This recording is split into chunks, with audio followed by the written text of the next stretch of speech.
ya. Ya. Assalamualaikum warahmatullahi wabarakatuh. Sebelumnya perkenalkan, nama saya Sherina Zarustanto dengan NIM 241311112. Kami dari kelompok 6 ingin mempresentasikan hasil tugas besar mata kuliah analitika data dengan topik klasifikasi data, berita palsu dan berita asli menggunakan analisis data teks. Sebelumnya perkenalkan nama teman-teman saya. Saya Dini Saya Amalia Hermadani, 24103121111. Iya. Saya Akila Jadi Sapeza Gita, NIM 24103121128. Saya Maria Tona Griselda dengan NIM 24103121131.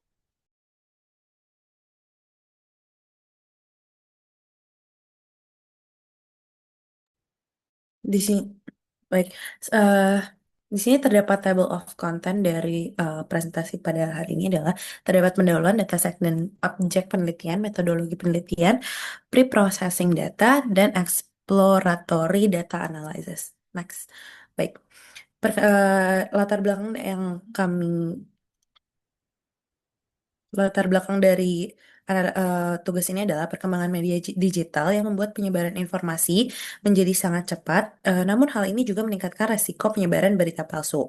Oleh karena itu, diperlukan analisis data untuk membantu mengklasifikasikan berita palsu dan berita asli secara otomatis. Tujuan dari penelitian ini adalah menganalisis karakteristik data teks pada fake news dan real news, lalu melakukan pre-processing data untuk meningkatkan kualitas data, menerapkan exploratory data analysis untuk memahami pola data, dan menggunakan regresi logistik untuk klasifikasi berita.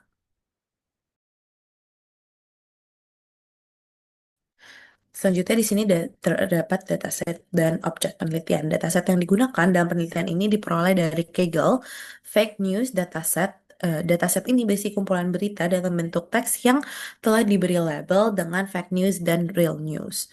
Variabel yang digunakan adalah title, text, subject, date, target, fake or real. Boleh di next.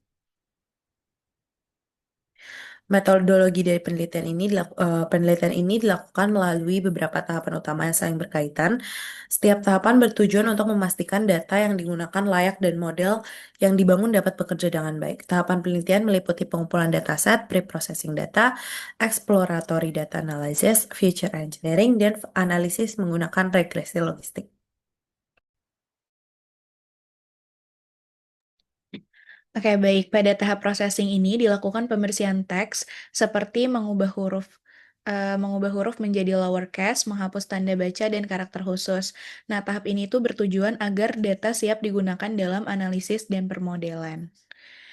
Di processing data juga ada import dataset, pemeriksaan struktur data, pengecekan nilai kosong dan data duplikat, lalu ada text cleaning dan transformasi data dan pembuatan fitur tambahan. Next. Nah, di tahapan processing data dilakukan melalui beberapa langkah utama sebagai berikut. Yang pertama itu ada import data dan pemeriksaan awal. Jadi dataset ini diimpor untuk menggunakan bahasa pemrograman yaitu Python dengan pustaka Pandas. Dan juga pemeriksaan ini dilakukan untuk mengetahui jumlah data, struktur kolom, serta tipe data pada setiap variabel utamanya. Lalu selanjutnya ada penanganan data hilang dan duplikasi. Nah, hasil pemeriksaan ini tuh menunjukkan bahwa tidak terdapat nilai kosong maupun duplikasi data yang signifikan, sehingga seluruh data dapat digunakan tanpa proses imputasi atau penghapusan. Selanjutnya, pembersihan dan transformasi teks.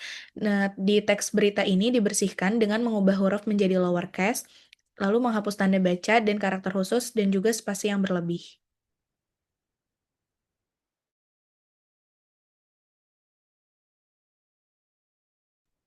Baik, selanjutnya ada exploratory data analysis. Nah, exploratory data analysis ini dilakukan untuk memahami karakteristik data serta perbedaan antara berita asli dan berita palsu. Nah, hasil dari analisis statistik deskriptif itu menunjukkan kalau rata-rata panjang teks berita itu sepanjang 2.446 karakter, distribusi standar deviasi yang tinggi. Lalu visualisasi yang digunakan dalam EDA meliputi box plot, scatter plot, dan heat map.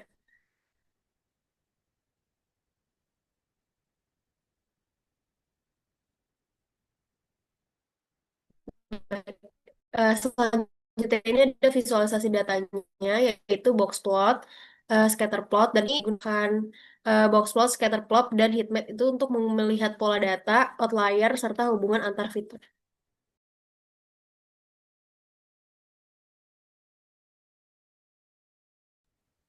Oke, baik. Untuk selanjutnya ini mengenai tahapan feature engineering dan penerapan regresi logistik. Lalu data yang digunakan ini berupa teks berita terlebih dahulu melalui proses pembersihan seperti penghapusan kata yang tidak relevan. Setelah itu teks diubah ke dalam bentuk numerik menggunakan metode TF-IDF agar dapat diproses oleh model. Selain fitur utama dari TF-IDF, juga digunakan fitur tambahan seperti panjang teks dan jumlah kata. Seluruh fitur tersebut kemudian digunakan untuk melatih model regresi logistik dalam mengklasifikasikan berita palsu dan berita asli. Baik, slide selanjutnya ini mengenai hasil analisis. Jadi, berdasarkan seluruh tahapan analisis yang telah dilakukan, dapat eh, dapat diperoleh kalau misalkan model tersebut menunjukkan performa yang cukup baik dalam membedakan fake news dan real news. Dari analisis eksploratif, terlihat juga bahwa distribusi data teks tidak sepenuhnya simetris, namun masih dapat eh, digunakan. Selain itu, terdapat hubungan antara panjang teks dan jumlah kata yang turut membantu proses pada klasifikasi. Baik, slide selanjutnya. Pada penelitian ini terdapat kesimpulan dan saran. Kesimpulan yang didapatkan dalam penelitian ini yaitu secara umum tahapan pre-processing, EDA, dan feature engineering yang diterapkan sudah berjalan dengan baik dan efektif. Model regresi logistik yang digunakan mampu memberikan hasil klasifikasi dengan tingkat akurasi yang cukup tinggi. Lalu sebagai sarannya, penelitian selanjutnya dapat mengembangkan metode yang digunakan serta menambahkan fitur analisis teks agar hasil yang diperoleh menjadi lebih optimal.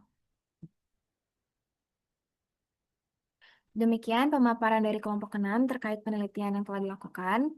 Wassalamualaikum warahmatullahi wabarakatuh.